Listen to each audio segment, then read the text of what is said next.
Wat van rook?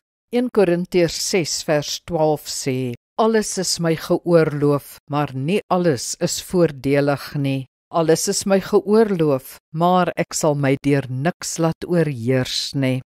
Kom ons handel rook in een bespreking af. Rook is waarskynlik die mediese kwessie wat die beste nagevors is en die bevinding is eenparig. Rook is sleg vir die liggaam. Die giftige bestanddele in tabakrook verminder die suurstof in jou bloed en verhoog jou hartklop en bloeddruk. Dit lei tot 'n groter kans vir sigprobleme, longprobleme, hartprobleme, bloedklonte en verskeie soorte kanker en is 'n bydraende faktor by vele meer toestande.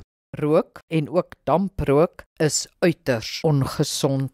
Iemand wat gereeld rook is waarskynlik verslaaf aan nikotien. Nikotien is hoogs verslawend, heelwat meer so as dagga en sommige harde dwelms. Onthou, die Here wil hê dat jy gesond en sterk sal wees, dat jy jou liggaam sal oppas. Doen dus jou bes om op te hou rook. Kry hulp en pak dit aan. Gee jou liggaam kans om te herstel. Dit eer die Here.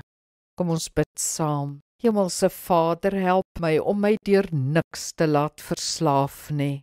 Amen. Die Here seën jou.